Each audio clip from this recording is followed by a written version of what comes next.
నీట్లో మంచి ర్యాంక్ రాని విద్యార్థులకు బెస్ట్ ఆప్షన్ సిఎస్ఈఎంఏ కోర్సులు అడ్మిషన్స్ జరుగుతున్నవి.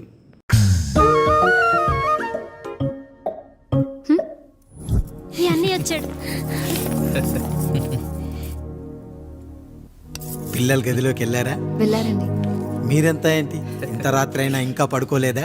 మీరు లేనిది ఎప్పుడైనా పడుకున్నామా అన్నయ్య?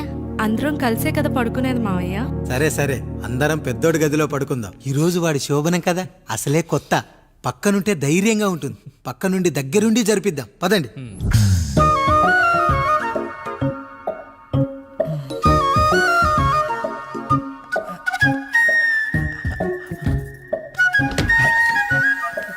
కానివ్వండి రా, కానివ్వండి కానివ్వండి. మీరేంటి మావయ్య ఇక్కడ పడుకుంటున్నారు? అదేంటమ్మా పెద్దోడా, చెప్పలేదా? మేమంతా కలిసే పడుకుంటామమ్మా. నువ్వు మాతో పాటే. అవును భార్గవి. మీరు ఊరుకోండి. మీరు ఇక్కడ పడుకోవడం నాకు ఇష్టం లేదు మావయ్య.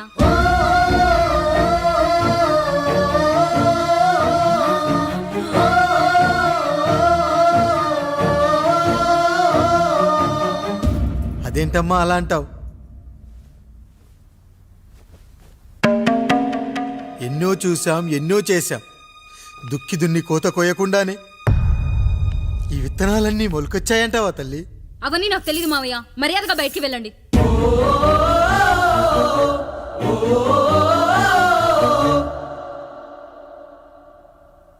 కనీసం ఆ మూలనైనా పడుకుంటామమ్మా. నువ్వైనా చెప్పరా పెద్దోడా? అంటే తను ఇబ్బంది పడుతుంది కదా నాన్న.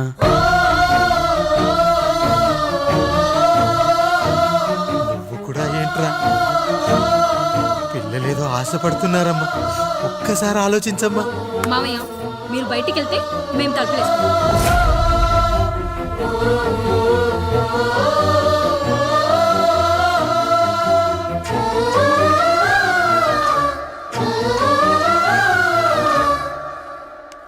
వేసుకోండి అమ్మా, వేసుకోండి. తలుపులు వేసుకోండి.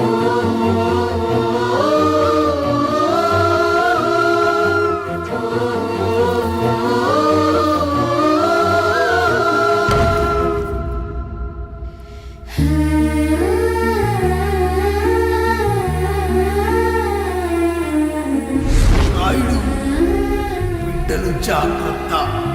ఈ రోజు నుంచి వీళ్ళంతా నీ తమ్ముళ్ళు చెల్లెళ్ళు కాదు, నీ బిడ్డలు.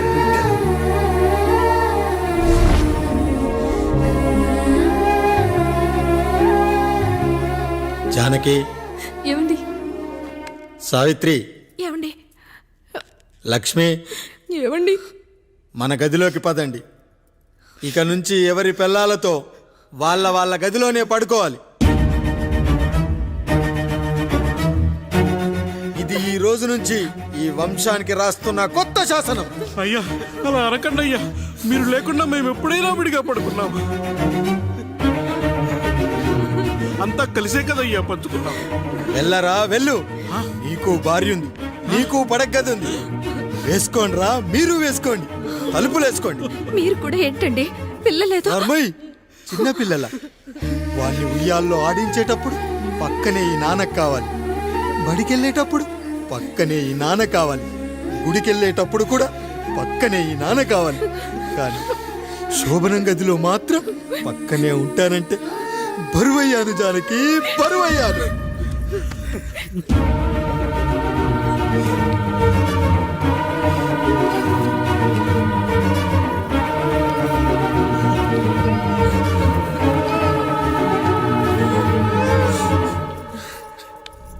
ఏంటండి ఇంకా అదే ఆలోచిస్తున్నారా? ఎలా మర్చిపోగలను లక్ష్మి? జరిగింది ఏదో జరిగిపోయింది. మీరు బాధపడకండి. ఎంత మాట అన్నాడో చూసావా? నా భార్య ఇబ్బంది పడుతుంది, బయటికెళ్ళండి నాన్న అన్నాడు. వాణ్ణి ఎలా పెంచాను? చదువుకుంటే పై చదువులకు వాడు వేరే ఊరు వెళ్లాల్సి వస్తుందని చదివే మాన్పించేశాను. జ్వరం వస్తే ఆ మాత్రలు చేదుగా ఉంటాయని నేనే మింగాను. నోరు తెరిచి అమ్మ కావాలన్నప్పుడల్లా ఎంతమంది అమ్మల్ని ఇచ్చాను. నాన్న అన్న ప్రతిసారి నాన్నల్ని ఇవ్వలేకపోయానని వాడికి నా మీద కోపమో ఏమో జానకి. నిజమేనండి, మనమంతా ఇలా లేమే. మన కుటుంబానికి దిష్టి తగిలింది. మా నాన్న మరణంతో ఆస్తిపోయి తమ్ముళ్ళతో నడి రోడ్డున పడ్డప్పుడు ఇలాంటి కష్టాన్ని మొదటిసారి అనుభవించాను. అన్నయ్య అన్నయ్య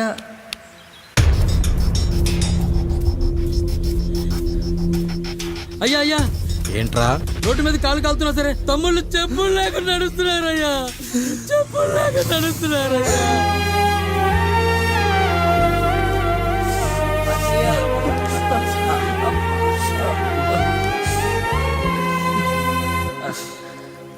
చెప్పులు లేకుండా నడుస్తుంటే కాళ్ళు కాలుతున్నాయట్రా.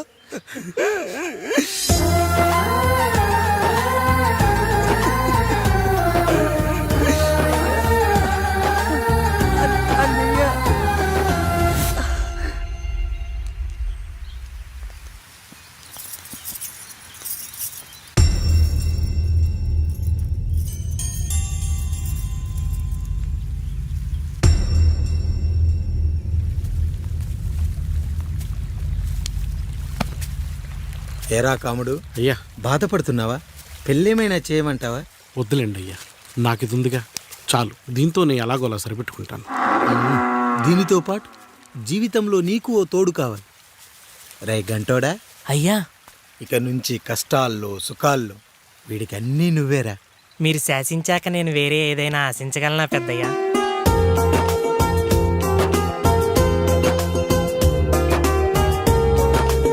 నీ గురించి కాదురా, మీ అక్కది చాలా గొప్ప మంచి మనసని విన్నాను. ఈ కాముడికి ఆ రాముడి గుళ్ళో పెళ్లి చెయ్యి. అయ్యా, దాన్ని పెళ్లి చేసుకుంటే దాని భర్త చనిపోతాడని జాతకంలో ఉందయ్యా. మీరంతా కలకాలం ఉంటారంట్రా. వీడు పోతే నేను లేనా, చూసుకోలేనా? నువ్వు పెళ్లి చెయ్యి, పెళ్లి చేయరా.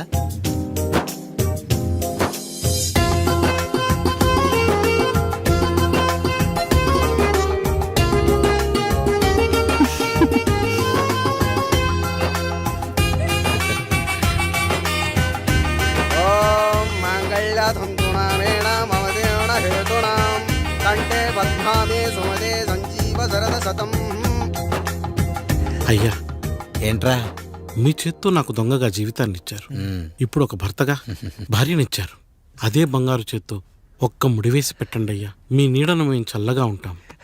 రెట్టలకు పిట్టై లోలోనే దాచే అందం, మట్టలకు చెట్టై పట్టుంచే సంబంధం, చుట్టలకు పిట్టై దాచుంచే ఓ సుమగంధం, గట్టుపై తొట్టై నీరిచ్చే అనుబంధం, సిగలో చుండ్రల్లే లోతైనది బంధం, దులిపే బలమున్నా అది రాలిపోని నేటి సంబంధం.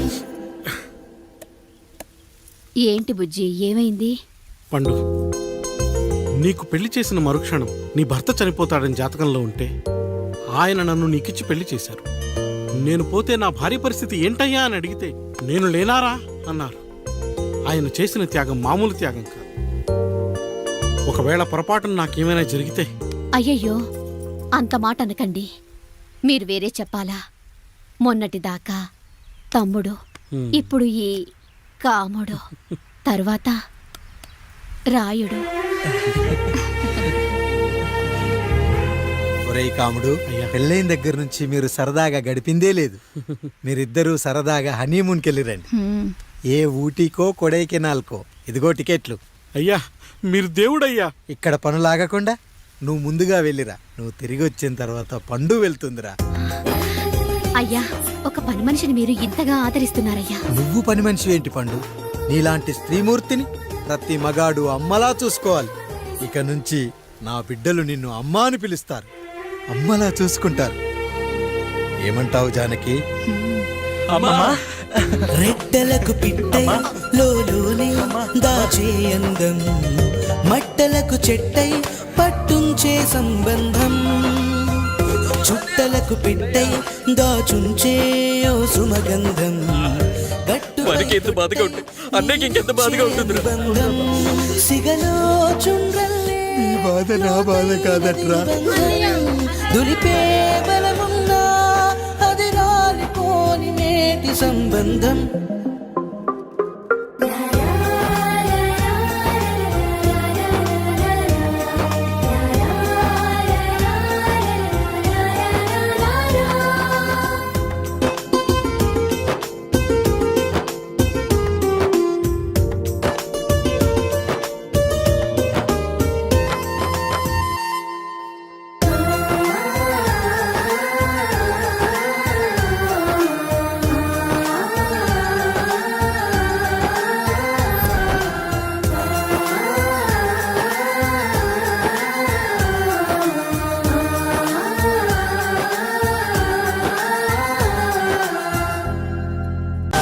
అసలు నీ తండ్రి ఎవరో నీకు తెలుసా? తెలుసా? ఇదిగో ఈ కాముడేరా నీ తండ్రి. గేదె నల్లగా ఉన్నంత మాత్రాన పాలు తెల్లగా ఎలా ఉన్నాయనే కదరా నీ ప్రశ్న.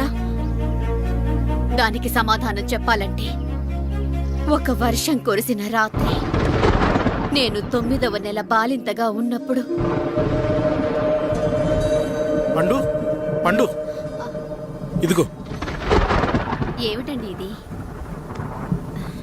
నిద్రలేస్తే నేను, బయటికెళ్తే కంటోడు, పక్కకెళ్తే పాలేరు, ఎప్పుడూ తిరిగే తాయారు. రోజు మమ్మల్ని చూసి చూసి బిడ్డ కూడా జిడ్డు మొహం వేసుకుని పుడతాడేమో అని భయంగా ఉంది. కడుపులో ఉన్నప్పుడు మనం ఎవరి మొహాలైతే చూస్తామో అచ్చం వారి పోలికలతోనే పుడతారంటారు. పొరపాటున నా పోలికలతో పుడితే?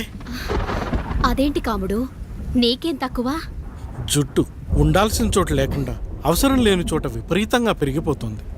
ఆ, మనకు పుట్టబోయే బిడ్డ గొప్ప అందగాడై ఉండాలి. ఇదిగో రోజు ఈ దేవుడి ఫోటోలు చూడు, వాళ్ళలాగే అందంగా పుడతాడు. కడుపుతో ఉన్నప్పుడు ఎవరి ఫోటో చూస్తే ఆ పోలికలతో బిడ్డ పుడతాడా? కనిపించని దేవుడి పోలికలు నా బిడ్డకెందుకు? ఈ ఊరికి దేవుడు రాయుడు. నా బిడ్డ ఆయనలాగే పుట్టాలి, ఆయనలాగే పుట్టాలి.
ఏంటి పండు ఇలా వచ్చావు?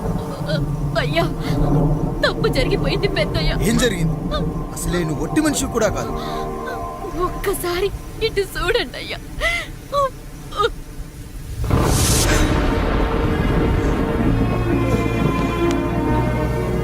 వీడేంటి అచ్చం నాలా ఉన్నాడు? అసలేంటి, ఎందుకు ఇలా జరిగింది? నువ్వు ఎప్పుడైనా చీకట్లో పంపు సైడ్ దగ్గరికి వచ్చావా? మరి అమలాపురంలో శివాలయం దగ్గర రత్నాలు నీకేమైనా అమ్మవుతుందా? పిఠాపురంలో పద్మం, రామాపురంలో లక్ష్మి, కాకినాడలో సుజాత. అయ్యో దేవుడా, అసలు ఇదంతా ఎలా జరిగింది పండు? అయ్యా, ఇదంతా కాముడి వల్లే అయ్యా, కాముడి వల్లే. కాముడా? కాముడి కుటుంబానికి నాకు ఏం గుర్తు రావట్లేదే. ఎన్నని గుర్తు పెట్టుకోగలను నేను మాత్రం. అయ్యా, అది కాదయ్యా.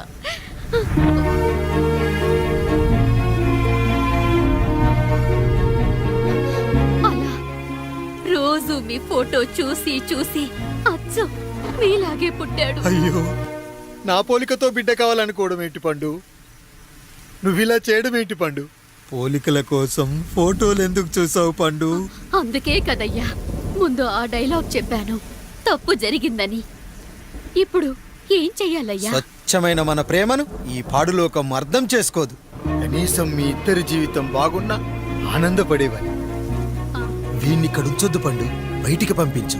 బయటికి పంపించి బాగా చదివించు, గొప్పవాణ్ణి చెయ్యి. వీడికి అయ్యే ఖర్చంతా నేనే భరిస్తా. అవసరమైతే ఆ డబ్బు కాముడి జీతంలో కట్ చేద్దాం. అయ్యా వెళ్లే ముందు వీడికొక పేరు పెట్టండి అయ్యా. వీడు ఇంకో రాయుడు, అంటే ఇంగ్లీష్లో అండ్ రాయుడు అండ్ రాయుడు.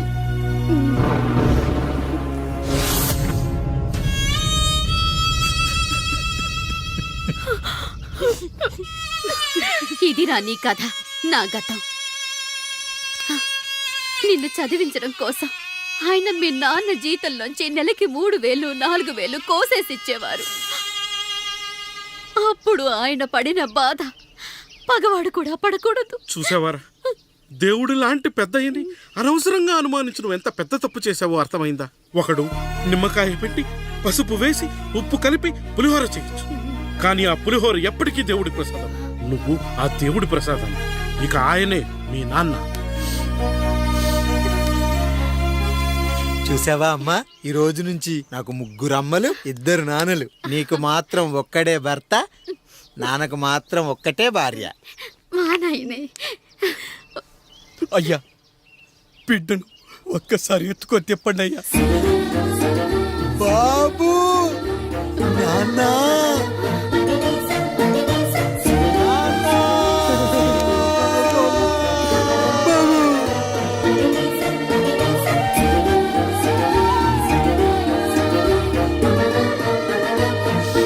నన్ను క్షమించు నాన్న.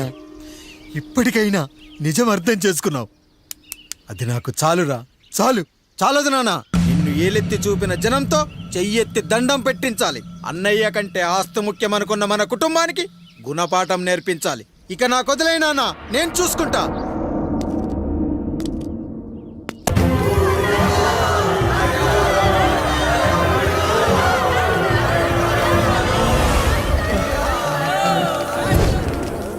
ప్రజల్లారా, నా బిడ్డల్లారా, నా జీవితం మీకే అంకితం. మళ్ళీ జన్మంటూ ఉంటే మీకోసం తిరిగి వస్తా.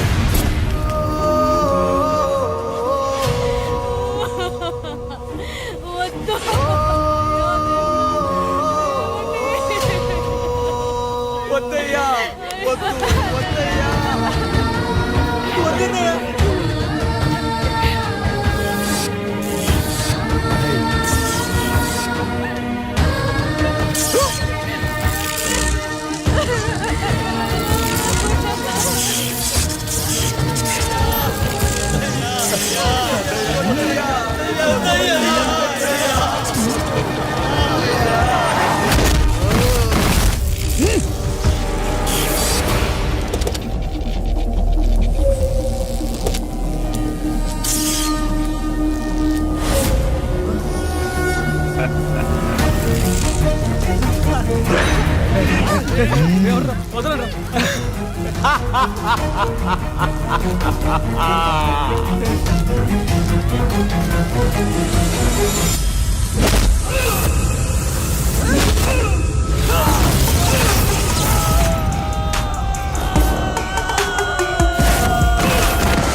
ఎవడొస్తాడు నిన్ను కాపాడటానికి? ఎవడొస్తాడు?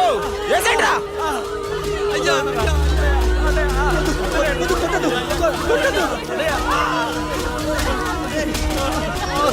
కష్టం వస్తే ఒక్కసారి నాన్న అని పిలవరా, ఆ సమాధిలోంచైనా లేచొస్తా.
హర